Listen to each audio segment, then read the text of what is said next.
Benni Black, thank you so much for coming on the Entreprenudist podcast. Absolutely. Thank you for having me. Absolutely. Hey, this is your first time here. So for people who might not know you, please tell them who you are, what you do, and something most people might not know about you. Oh, wow. Okay. All right. So I'll start with this. I'll give you my elevator pitch, if you will. Yes. What's up, everybody? It's your boy, Benni Black, your favorite neighborhood photographer, graphic designer, motion graphic designer, as well as a visual branding strategist and director of photography for Jeff Phoenix Films based in the Wilmington, Delaware area. So I've had the blessed opportunity to kind of build my career from Delaware and travel to work with a lot of larger businesses and companies commercially, as well as through, a lot of streetwear, lifestyle.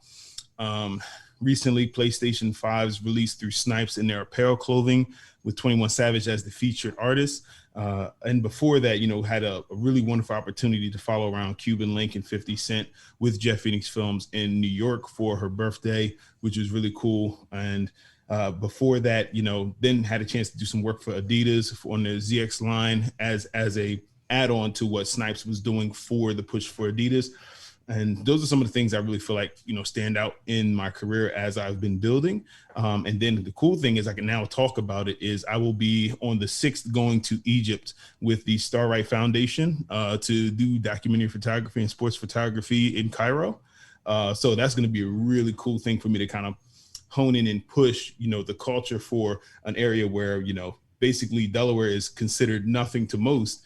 And I come from an area up here where it's very, I would say, drug and crime ridden, and be able to pull from that and not get into that mix and still come from here to be able to have my name known even up to the international level while working with people in Europe and the UK and stuff like that. What's something most people don't know about you? Oh yeah, I almost skipped over that one. Oh, okay. So I am a big foreign movie buff when it comes down to Asian films. So, so because I'm a creative, I love color grading. I love a lot of that stuff. So I look at primarily overseas movies, all the way back to where they used to have a lot of the overdrawn blood, things of the nature, the crazy stuff. But, that's me. I love, foreign films. I love subtitles, that I'm that type of person. So, all right. So I've always wanted to ask somebody this, because a lot of also anime, right, have all the subtitles. Yeah. Do y'all literally read every word? Okay, I can't speak for everyone, but I'll speak for me. I pretty much read every word except for the things where the emotion is evoked via how they speak and the facial expressions to kind of know where the storyline is going. And that's the time where I don't have to look at the words to know that there is a lot of emotion within that moment. But usually I'm able to stare at the words and the actions simultaneously. See, I have a cousin, and I actually interviewed him, and we were staying together when he was going through college, doctor school, because he's a chiropractor, and I knew his curriculum was loaded, but he used to come home, watch these animes, and read these subtitles, and I'm thinking, how can you read all this at school, and then come home and voluntarily have to read some more? I never got it, right? Voluntarily. What would make you want to force yourself to do something you don't have to do? When did you first realize you were into the Asian films? I would say college. When I went to the Art Institute of Philadelphia, I had a roommate named Felix. Shout out to Felix. Never forget him. And he had a few good movies. And but the thing was, they were more animated than they were live action. Vampire Hunter D was one of the big ones. Even back then, around that time, there was Naruto, so Dragon Ball, all of those. But okay, so I missed a step. Wu-Tang as well. Because what most people of this generation don't know is that all of them were pretty much named after people from the live action fight movies over there. Old Dirty Bastard, Method Man, Golden Arms, like all of those are actual names of people in a lot of those Liquid Blades. Movies. Yeah, absolutely. And I was inspired by that too, because it's like we've always, I put it this way, I feel like because Asia and Middle East Asia is hooked directly near Sinai, I believe that's the name of it, that goes directly into Africa. I believe that at some point there was a lot of translation between what they did and what we did, or a certain respect of it. That's why I think, you know, people of a certain pigment like minds are into a lot of the stuff that goes on over there as well. Because if you notice in our culture, that's a big thing for a lot of younger guys, and now even women, because I'm seeing a lot of women into that as well, which is really, really cool. Because it was another young lady I was talking to who was a model, and then all of a sudden I seen on the back of her iPhone, she had a Spirited Away character, and I was like, did you get that because you think it's cool? And she's like, no, this is my favorite movie. I'm like, what? So it opened up a whole nother world of understanding that now it is a part of our culture and things that we love as far as, you know, foreign films. And that Spirited Away, is it a live action or is it animated? That's actually anime. Okay. Yeah, it's anime. Yeah. So when you were talking about the color grading, I think that's the term you used. Did you use? Yeah. So were you talking about the animated part, or were you talking about the live action? The live action. Okay. So what differentiates their color grading from United States? Or anywhere else? The complete attention to detail from what's on set with lighting. And potentially the notes that most of their colorists do before they get to post. Because the thing is, even with color science, when I was in college, one of the big things is they broke down a lot of the complementary, secondary colors, primary colors, all of that. But then they all had different ways that people reacted to them through a scientific thought process and therapy, things of the nature. So those things are actually used within color grading for film and images and photography. And that's the same thing I do with a lot of mine. I'll do a lot more of a green inside of my cinematic look for some of my photos. And you really can't tell because I do push and bump the blues or the reds and things of the nature. But when you look at it, I want you to stare at it before you even really get into the photo or it capture your attention. And a lot of people say the way you use color is just crazy. And it's like, what's the word I'm looking for? I was overly inspired by film to bring that into my photography. Nice. So in your opinion, because you shot for a lot of people, and we're going to get into that, artists, known brands, amazing. Thank you. But in your opinion, what differentiates an amateur picture from a professional picture? And is it obvious to the untrained eye? Let me answer the second part first. No, it isn't obvious. And here is why, because my definition of professional and amateur is completely different than what a lot of people would consider.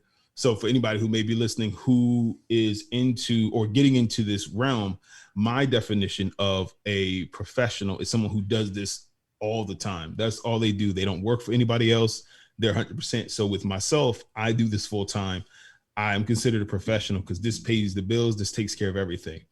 An amateur, in my opinion, would be, or a semi-professional would be somebody who works for multiple companies and then they have their own side business and they don't do it 100% of the time. So when it comes down to the art, I really can't do that because within technicality, within painting and within other parts of art, right, you can't really distinguish amateur from professional because art is subjective. You know, when you think of a person doing a picture with their iPhone, but they get at this really awesome angle. They were out in the light at a specific time of the day, and they were willing to dig deep to get this photo, and you can just see it in the image. To me, that is going to allow you to be like, okay, I can't say that this person's an amateur or professional because of the tools that they used or the quality of the equipment because of all of the time that they put into it, the physical, like the getting dirty. Like I'm a photographer where if I need to get full dirty on my clothes to get this shot, I'm going to do it. I'm that type of person. So that's how I distinguish it. But amateur between professional, you can't really distinguish the image that way because some people just have the eye. Mm-hmm. Some people just have the eye. Yeah, so absolutely. When it comes to, because I heard you say pushing the blues, pushing the reds, subtle greens. Can you explain what that means to someone who, they're good at tech? They have the eye. Yeah. but they haven't gotten to the science of the colors. What does that mean? Yes. It's really making sure you can pull emotion that a person subconsciously don't even think that you're getting from them. And like good example, they'll say for certain places don't use purple, in your color pattern, because certain shades of purple can be considered sad, whereas in certain other color purples are considered royalty and make a person feel regal. And if you notice, with a lot of the bigger businesses, a lot of them have red in their logos. And the reason why is because that's going to catch your attention when you're going down. So when those kids see that arch with that red sign that says McDonald's and they see the arches, that's why those kids are screaming it out, because that red has caught their eye and it's giving them an emotion of, I want that. That's gathering my attention. That's attracting to me. And usually any specific shades in between. So basically, and you can look it up online for anybody who's listening and watches this. You can go and look up line color theory in color grading. You'll be able to see a lot of information that kind of really breaks down why people spend so much time in that room and why that's very important, because you're telling a story. And if the room is super hot and red, I'm not going to think that there's a ghost in there because it's not cold. It doesn't feel lonely. Right. The room doesn't look lonely. I'm not going to feel the same way. I'm going to look at him and be like, oh my gosh, why is he still standing there? Right. But if I create that duration of cold in the colors and that person's in the middle of the room, it's going to look like, to me, through feeling, that he's alone and he's scared and he's in this area. Same thing with vibrant movies. You have those vibrant movies that have a lot of really beautiful, vibrant colors. The reason why they're doing it is because they want you to be happy. No pun intended, because there's movies like that where they really want you to be happy, and just like the Happy Feet movies and all of that, they still kind of pull those colors out, even in animated films too. So don't get it twisted. Just because they do color grading on these type of movies, they do that on animated films as well. Mm-hmm. And I'm glad you mentioned that the red and even the yellow. I noticed, because I'm actually writing a book now. And I noticed some of my favorite books, and of course I didn't just find these books out of nowhere. They were already popular. And then I came across them and I noticed some of my favorite books and the colors, and there's little, not completely overwhelming, but little specks of red and yellow. Yes. Yeah. To capture that attention. Absolutely. Now, some people will try to shy away from it because it's overly used, but once again, it works. It works. If it ain't broke, don't fix it. Absolutely. now, speaking of Delaware, because I know you're based out of Delaware, but you definitely travel. And I was actually just speaking to, I did an interview with someone else by the name of CEO Ish. Shout out to CEO Ish. Absolutely, up and coming guy. And I think he's also out of Delaware. Yes, or he may be out of Delaware, but I don't know if he's originally. Yeah, he's not originally from there. He's not originally from there, but he's currently in Delaware. Right. What's the Delaware scene like for creatives such as yourself? Because as soon as I said what's going on in Delaware, he immediately said I travel. And just like on your page, hey, I'm in Delaware, but I travel. So is there absolutely nothing going on, or is there a platform in your local area that you get to release some of your creative expression? We're building a scene. We're building the space. There are a lot of creatives and just brilliant individuals from Delaware. The problem is, by Delaware being so small and having a lot of old-fashioned thought processes ingrained in the way that they think, historically, we're not where we need to be as far as really expressing that. They're trying. The city is trying. They're trying to find funding and put things together for us. So we're kind of building out, we're doing before the COVID, they were doing heavy art galleries, paintings. We were doing walkthroughs in the Jeff Phoenix Film Studio. We were doing little gatherings, creative sessions, and projects together. And even right now through like Clubhouse, they have the Delaware's group. So if you're from Delaware or you used to live in Delaware, but you're now traveling abroad or other states, definitely check in. I think they do it every Wednesday or Thursday. So it'll definitely pop up if you're on there around those times. The scene is like this. Everything closes at 5 p.m. Oh, Everything. And mind you, I'm joking for certain spots because I don't want some places to lose business because it's like, oh, then I'm not going out past 5. But it's honestly, it's one of those places where you don't have the outlets that Atlanta, LA, New York have. And that's why we have to travel. And it's a little bit harder for us. Oh, I'm sorry.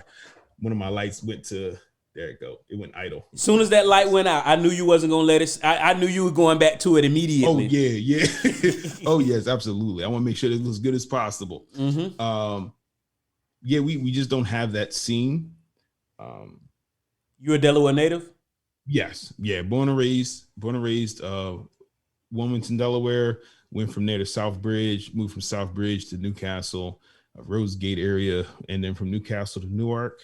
And now that's where I primarily reside for a lot of my time if I'm not on the move. But to fully answer your question, we have a small collective scene of individuals who are building something for the city to pay attention. But I believe we have to go further and be willing to speak on what we have back here. And this is why everybody can research this, but the young lady who played the mother in the recent Chucky revamp, she is from Wilmington, Delaware. She's from that area. We have a lot of producers. Cardi B's publicist is from Delaware. Who else is it? Who else is from here? Guru, which is Jay-Z's engineer. He's from Delaware. There's a lot of talent that has passed through here, or people have worked with influential people that are in the industry now are from Delaware and have moved because that's the only way their careers could thrive. So we have it. We just haven't put that light on it yet. And I want to help be a part of that because it's here. It's definitely here. And you mentioned some big names. I imagine, and keep in mind, I'm speaking from a perspective of no one who's never been in Delaware. I imagine it might be the same mindset of when immigrants come to the United States and they kill it, right? Because they say, man, we don't even have this opportunity here. And y'all got all this opportunity around and y'all not moving. I'm about to move. Would you say you have that same feeling of, oh man, I ain't grow up around here. I'm going to take full advantage while I can, when I can, every chance I can. Oh, yeah. I mean, and that's the funny thing when it comes to a lot of these other areas. And mind you, this isn't any type of diss to anybody who's in the industry. But I had a really awesome opportunity to go out to LA and do some work on set.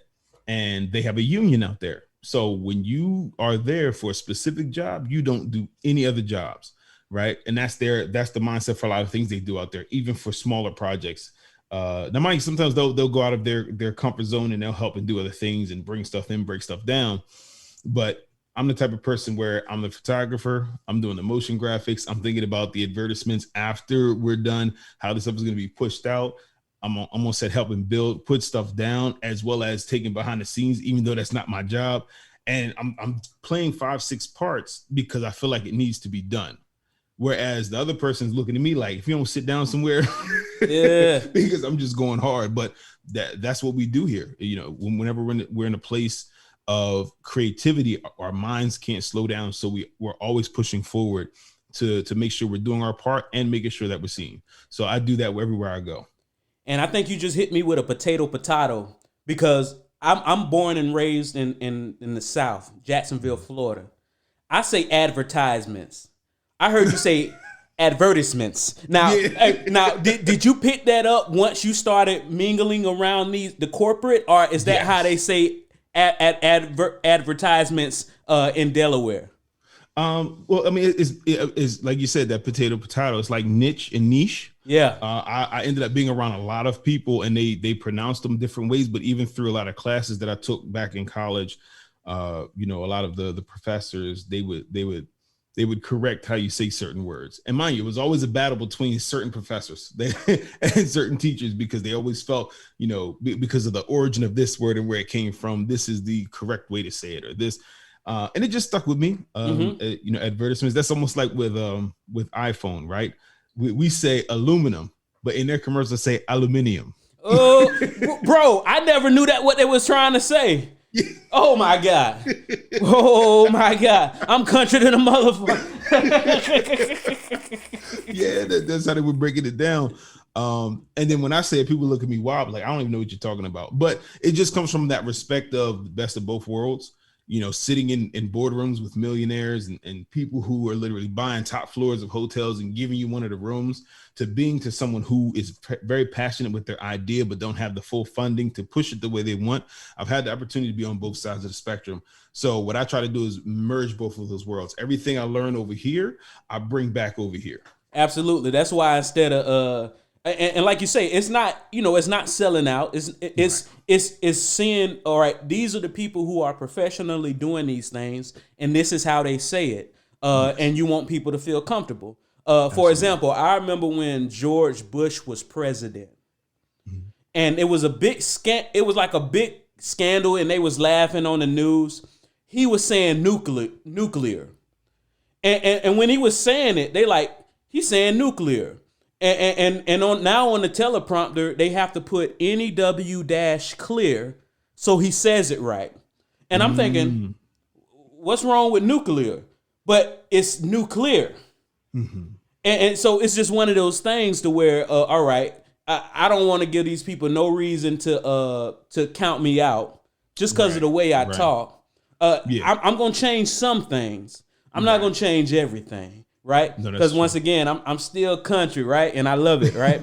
So so that's a part of you. That's a part of you, and that's what allows people to get a chance to bond with you, because they're getting the best of you. And that's funny, because I was in a room the other day and someone was saying that they vet the people who reach out to work with them, and if everything is lowercase and if everything is spelled differently, they vet them and wonder if they're even going to work with them because they're that particular on their grammar and how they spell. And then my rebuttal was, well, what if this person is a genius with a high IQ, but wasn't taught how to write properly? Right? Like the way that you see it in America, right? The way that this works over here. And some people's response would be, oh, well, he should have went out and got the classes. Well, there's people who still don't know what email is. Mm-hmm. There are people who still have never used a cell phone in the world. Like, the world is bigger than we look at it.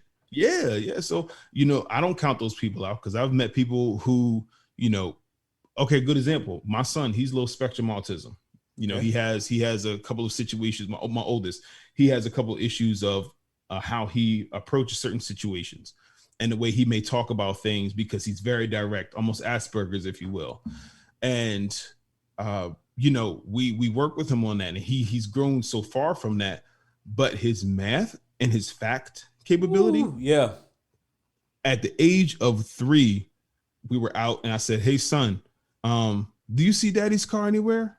And it was an old white Hyundai at that time. I was like, yeah, you see dad's in it? He's like, yeah, it's right over there. 3369934. And I was like, say that again? He memorized my license plate and my wife's and my father-in-law's.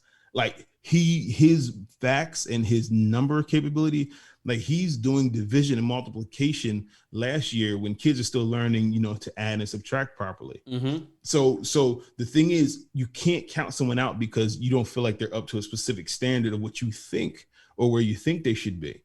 Right. And that's the same thing with me. I was never a good, effective speaker until one of my family members said, hey, I want you to go speak in front of a few people. Couldn't find out it was over 500 people, and they just pushed me on the stage. A few people. Oh my goodness. But what it did was it unlocked the fear, made me unlock and say, if I run off the stage, I'm going to regret this. Mm-hmm. And it allowed me to learn how to talk to people and be very in tune with their mannerisms, how they're sitting, how they're standing, knowing that the conversation may not go the way that they want because they shifted too fast. Like, just reading a person and being able to make them feel comfortable. I've learned all that through making sure I'm engaging in conversation. And I think that's what I would rather want for someone that I work with in this type of field, is to hear how they speak, to see how they, they sit a certain way and how they move. I think that's how you learn more from a person than what they type.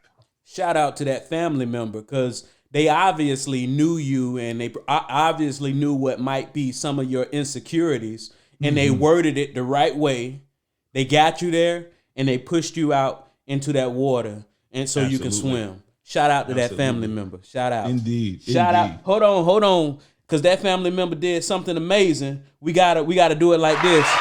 Shout out to family members and friends who recognize the insecurities in their family members and friends, but still find a way to try to help them overcome it. Shout out. Absolutely. So you mentioned you went to college. Mm-hmm. Did you go to college for photography and graphic design, or was it for something else? It was for web design. It was for web design because it was booming at that time. But I'm gonna throw you a curveball because I want to be completely transparent because I feel like that can help somebody who hears this and sees this. I didn't go for myself. I went for my family.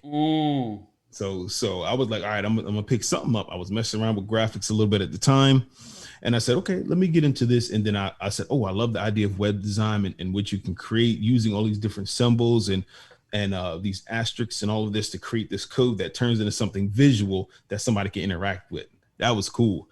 But at the end of the day, I realized that wasn't for me. I got through that for a few years, and that just turned into like, oh my goodness, what are you thinking I'm doing? What am I doing with this? Why am I here mentally rambling? And then I started getting into the graphics, and that's when I started working with artists within the Philadelphia area. And that's how I started to build my name. So when did you have the forget web design? Like, what was the moment?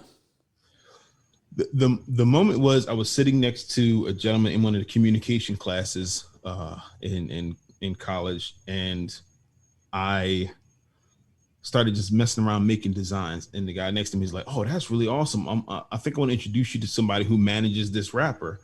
And I was like, okay. Now, mind you, for the sake of the conversation, I'm going to leave the rapper's name out of it, but a big artist and still, touring today, but saw what I was doing, introduced me to their management, and I showed them some of my portfolio work. And then, at that point, I was like, okay, don't do it for free anymore. Don't do work for free anymore. So I said, all right, 500. And I was like, they're going to bang on me. And it was like, okay, we'll cut the check and get it out to you. I was like, oh, that was that. Yeah. And I was like, yep, this is the direction. This is the lane. Yeah. This is something that, because they respected what I could do and what I could bring to the table. So when you said 500, you thought they were going to either negotiate or just say, nah, get up out of here. Say nah. Yeah. Cause a lot of times clients will say, oh no, okay, we can't do that right now. We don't have that in our available budget. That's not something we can do right now. We'll come back to you later on. We'll use you for another project. And sometimes that's their way of exiting, or they do come back to use you for a different project. But at that time, being somebody with minimal responsibilities in finances, and getting a check for 500 for, a few hours of your time for them to be able to use it internationally was actually pretty cool. Now, mind you, I should have asked for more, but that was my introduction into getting into the game. So I was fine with how much I made at that point. Oh yeah, I know the feeling, bro. Because there are things that I do in my industry to where I can easily say 1,000 for something that it only takes me a day to do, and once again, some people charge a lot more to do the same thing. But it's about getting your feet wet. It's about building that relationship. So speaking of that, what do you recommend someone that's starting out? They've been conversing with a potential client, and the client hits them with the shuffle. We'll probably have to get back to you. Mm-hmm. How should someone conclude that conversation to leave themselves open for them if they actually are going to come back? Because I think some people can kill the future deals by thinking people are just playing with them.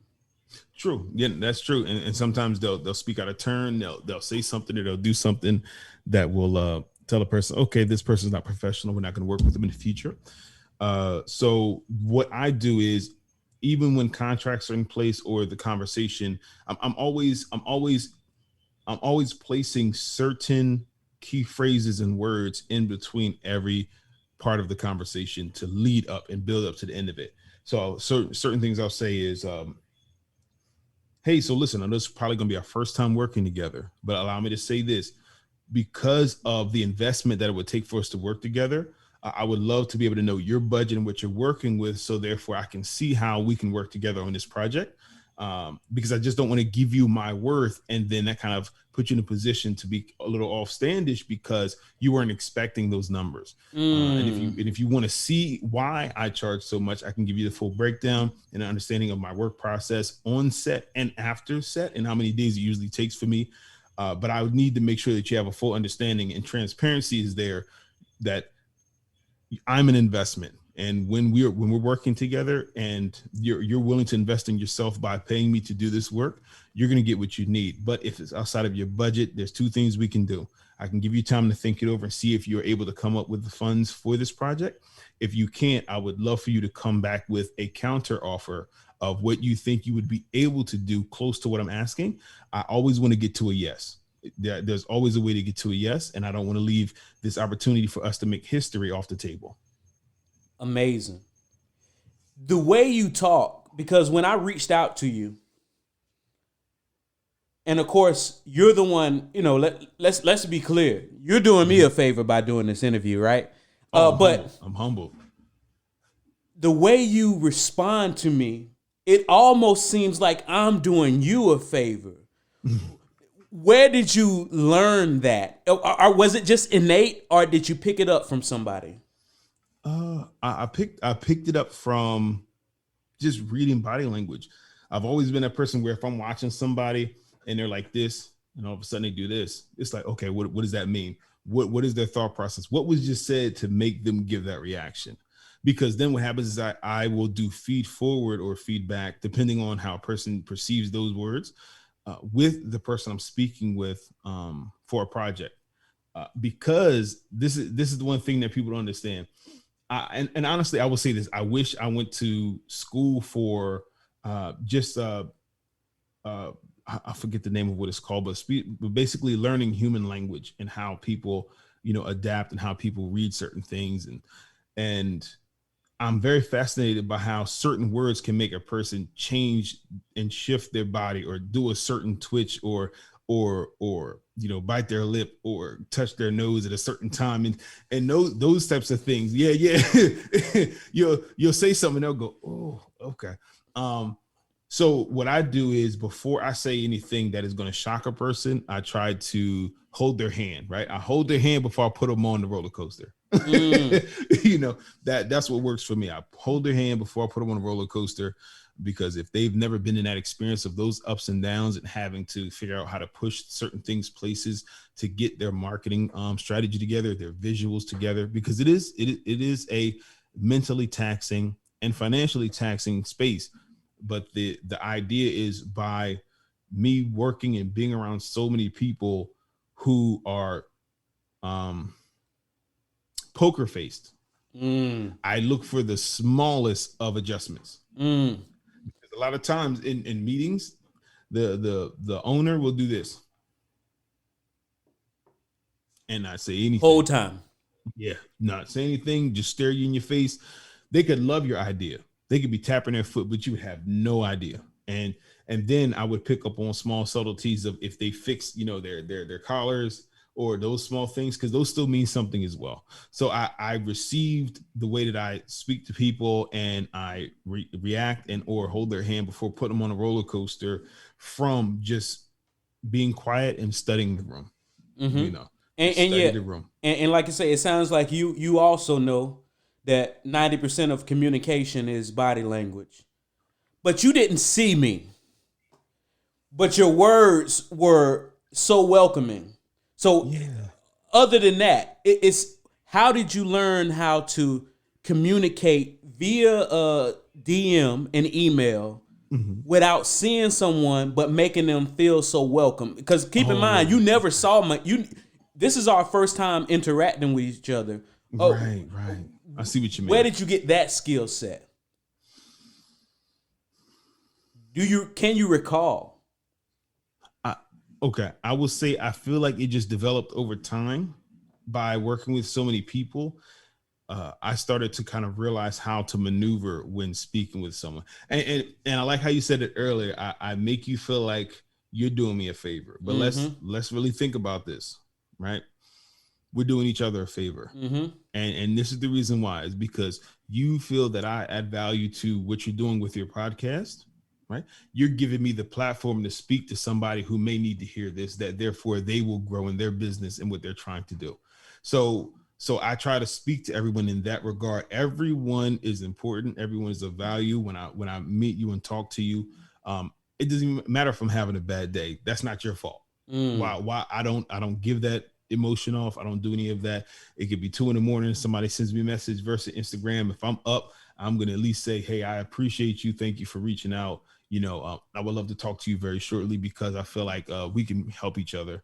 Let's win, let's build. You never know. The people that you work with that are passionate about what they're doing could end up being the next millionaire of the future, or even the next day, because the way the electronic world works now, you can wake up to millions. I've seen people go through that. Yeah. So I think that is how I picked it up. Just over time of interacting and working with multiple people and nitpicking on how I say certain things to people, whether it be through text or through seeing them in person. Mm-hmm.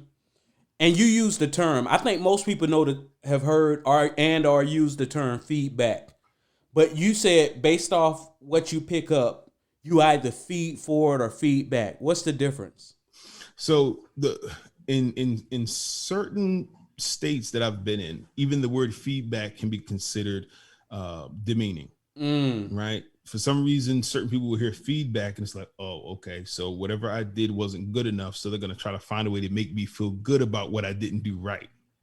So what I'll say is feed forward. Hey, I love everything you did here, but for forward future endeavors and things that you do, I would love to see this. So I'm not even harping on what they just did, meaning feedback. Right. Hey, that problem you just had, I mean, everything else was good except for that problem. Fix that. I'm saying that, hey, I love this, but this is what I would love to see moving forward. I don't even bring up the negative of what they would see in that situation. I'm only giving them positive, feedback and as I would say, constructive critique that will allow them to see only the positivity in it. So feed forward and feedback are interchangeable. However, feed forward for you is when you present it in a way to where it doesn't come across as if I'm demeaning what you just did, but I'm letting you know how what would be I'm not saying a better way, but a different way of proceeding. Way. Absolutely. Because the thing about, think about it, if somebody says, hey, I know a better way of doing that, technically a person subconsciously will take that as I didn't do good. So just wording it in a way where it's all about helping them, it changes the perception of how somebody takes that information and how they use it. And that's what I like to do with anything. And then of course we live in a world where just even blinking wrong, you could offend somebody. Like that's the world we live in. So now I'm even more cautious on how I say certain things to people and the way I speak. Even when I'm with models and stuff, I have a full transparency that we talk about before we even get to the studio and when we're at the studio because of the climate that we live in. So it's just one of those things where it just keeps building up of being the best version of you when interacting with other people and their emotions and their thought process and potentially the baggage that they came in with before they got a chance to work with you. Based off the climate we're in, what do you recommend that photographers say to models to set the right tone? I was thinking about making this a mantra, so I'm still working on it. So I'm gonna put that aside and I'll come back to you for that one. But what I say to them before we get into what you want to do and how I want to work with you, what are your expectations of me? And what are you expecting from this process? Because the thing is that no one sets expectations usually. Well, okay, let me put it this way. I'm sorry, I'll take that back.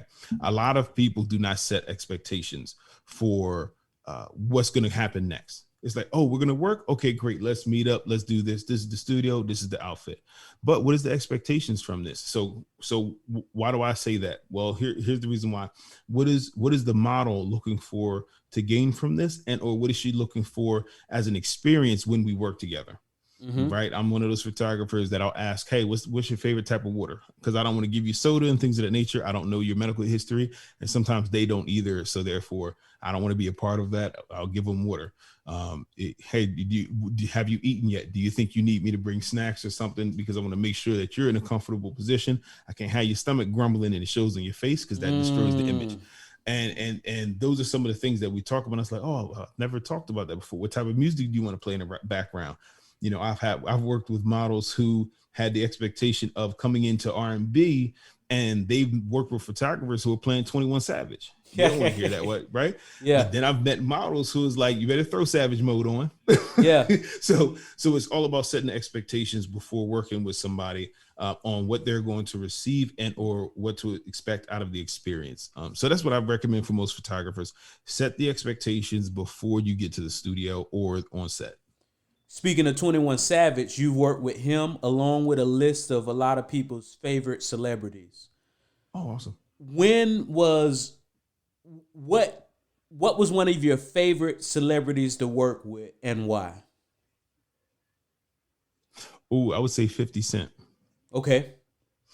And here's the reason why. I was always a huge fan of him all the way back to Power of a Dollar, right? All the way back, mixtape 50.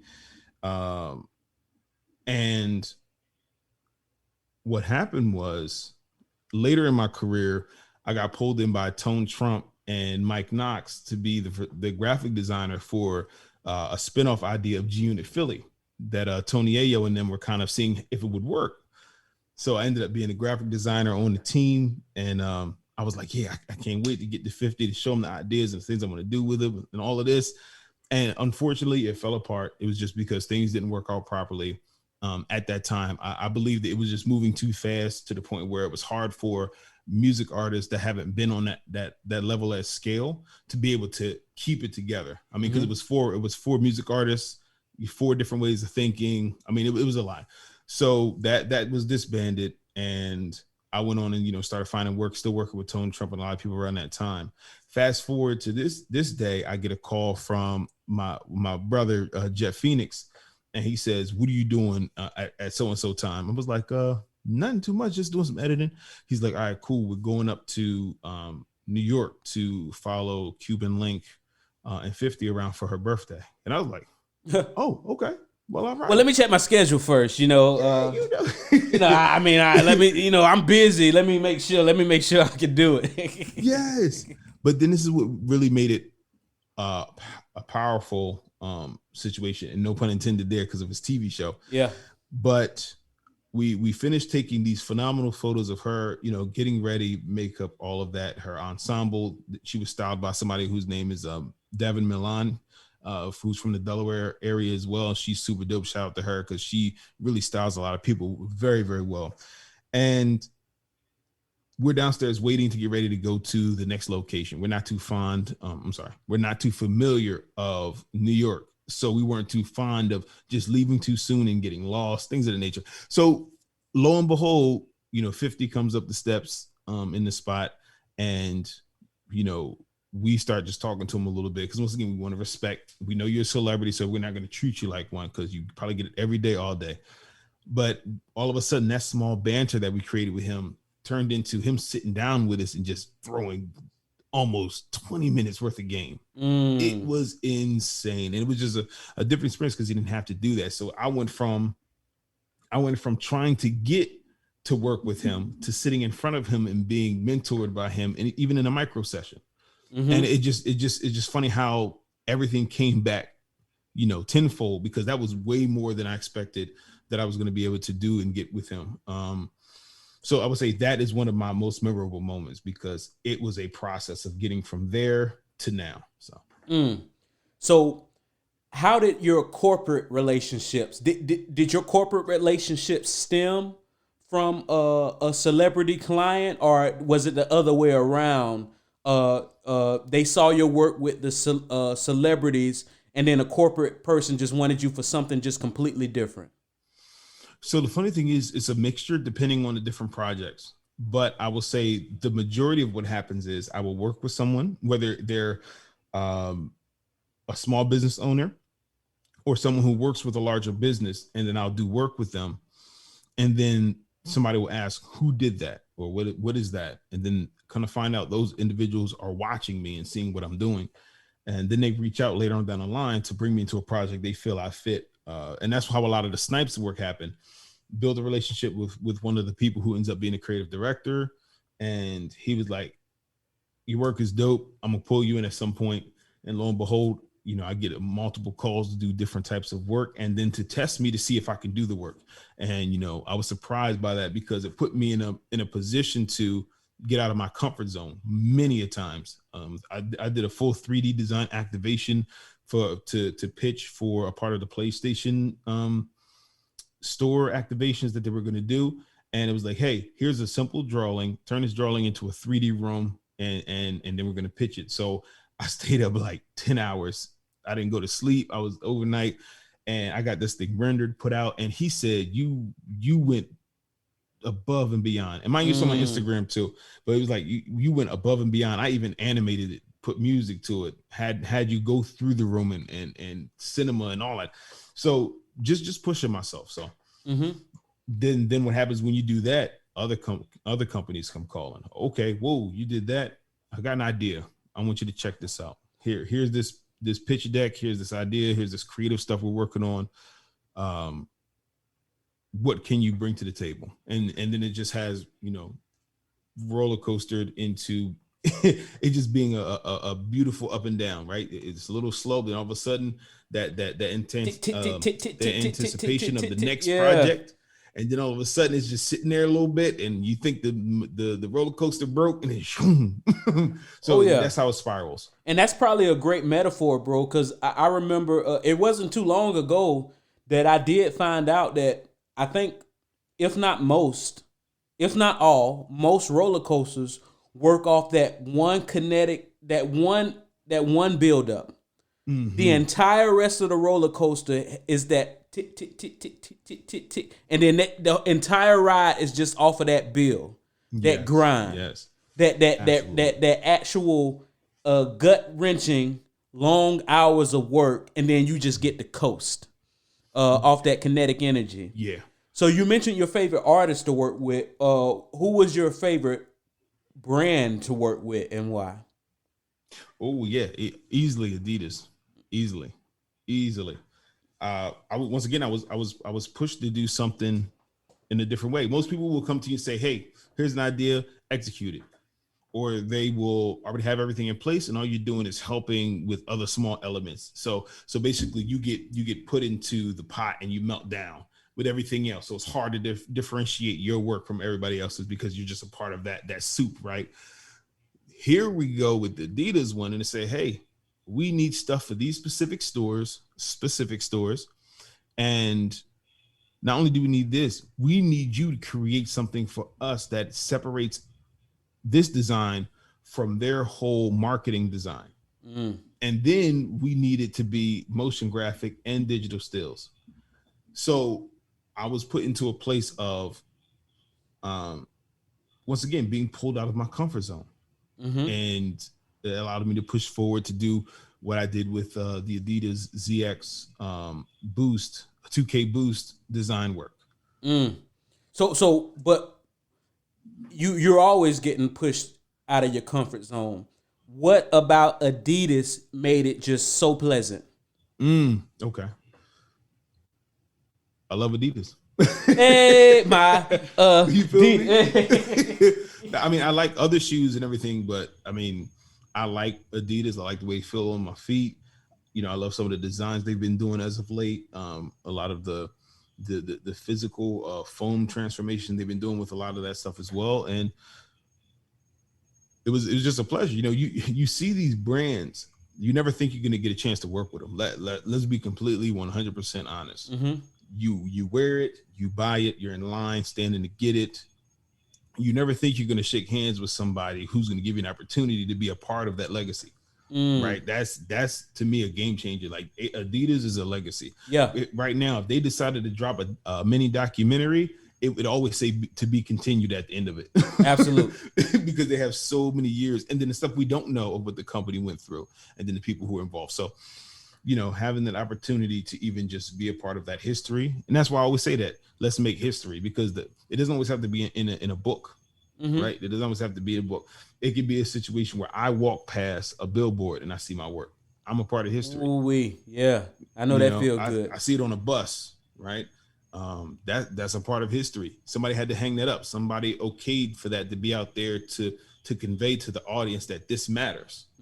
So that's my mental thought process on a lot of that. Somebody had to type your name into that metadata again and again and again. Absolutely. So, yeah, indeed. So, yes. So how important is metadata for you? Now, very important. Especially with what I'm trying to do as far as putting my name out there on the internet more. I've always been the person, I go do the work and I go home.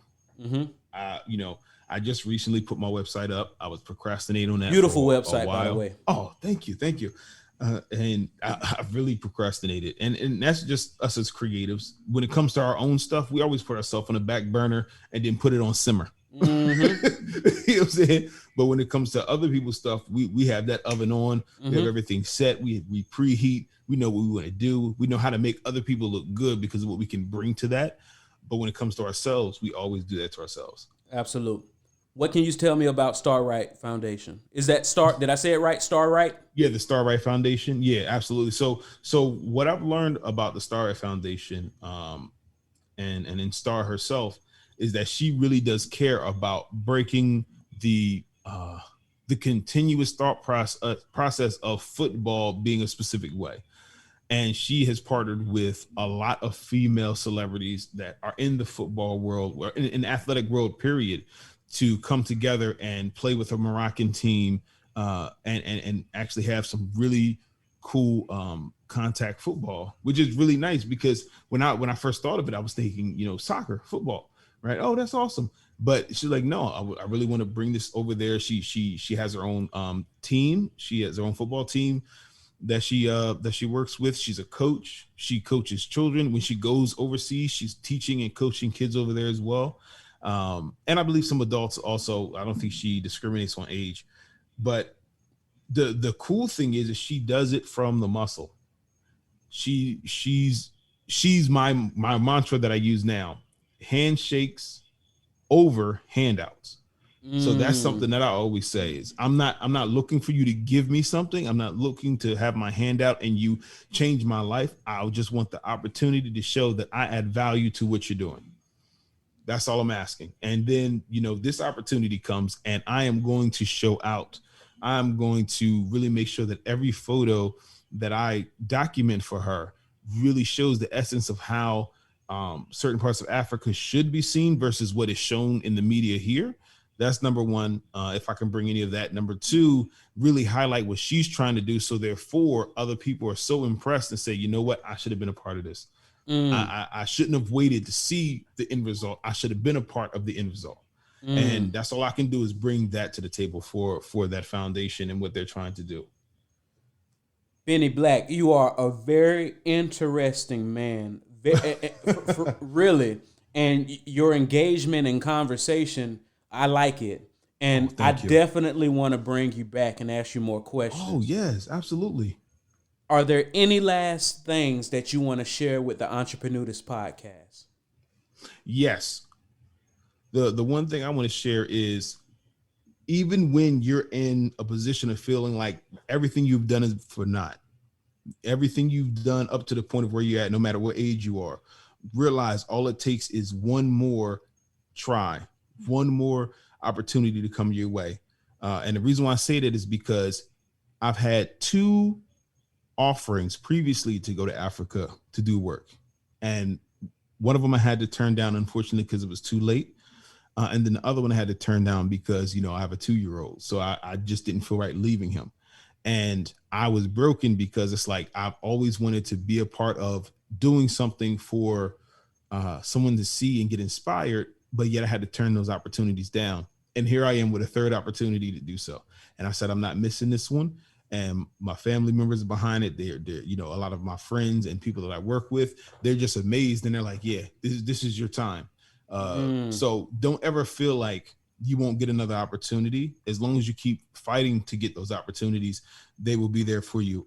But the cool thing is, if anybody wants to ask me questions or DM me, because I'm all about, being able to share what information I have, because there's two people in the world. There's people who will listen, and there's people who will do something with that information. So I'm willing to share with anybody and everybody, and I love to see people who are willing to apply it. So you can reach out to me on Instagram. I just made a Twitter, because I haven't really been on Twitter like that, and it's at it's Benni Black, just how it is on the hat, ITSBENNIBLACK.com. I'm sorry, for Instagram. But if you want my website, it's BNIBLK.com, BNIBLK.com. So feel free to reach out. I'm an open book. I will definitely reach back and speak with you. Do not feel like you can't ask me anything, especially if you're creative. Let's win, let's build. Absolutely. And before we go, speaking of Africa, I actually just got my passport for the first time last year. Hey. I checked my lineage with my DNA from my father's side, the Bissa people, from my mother's side, the Mende people. So I'm definitely looking forward to getting out there and seeing how beautiful Africa is, man. Once again, thank you so much, Benni Black. Very intriguing person, and I just grazed the surface of my research of what you do. But definitely want to bring you back so I can ask you more questions that I'm hungry to ask you. Thank you so much for coming to the Entreprenudist podcast, and man, keep doing your thing. And I'm looking forward to seeing you raise the Delaware scene. Hey, thank you so much, and I'm looking forward to you seeing that. Absolute.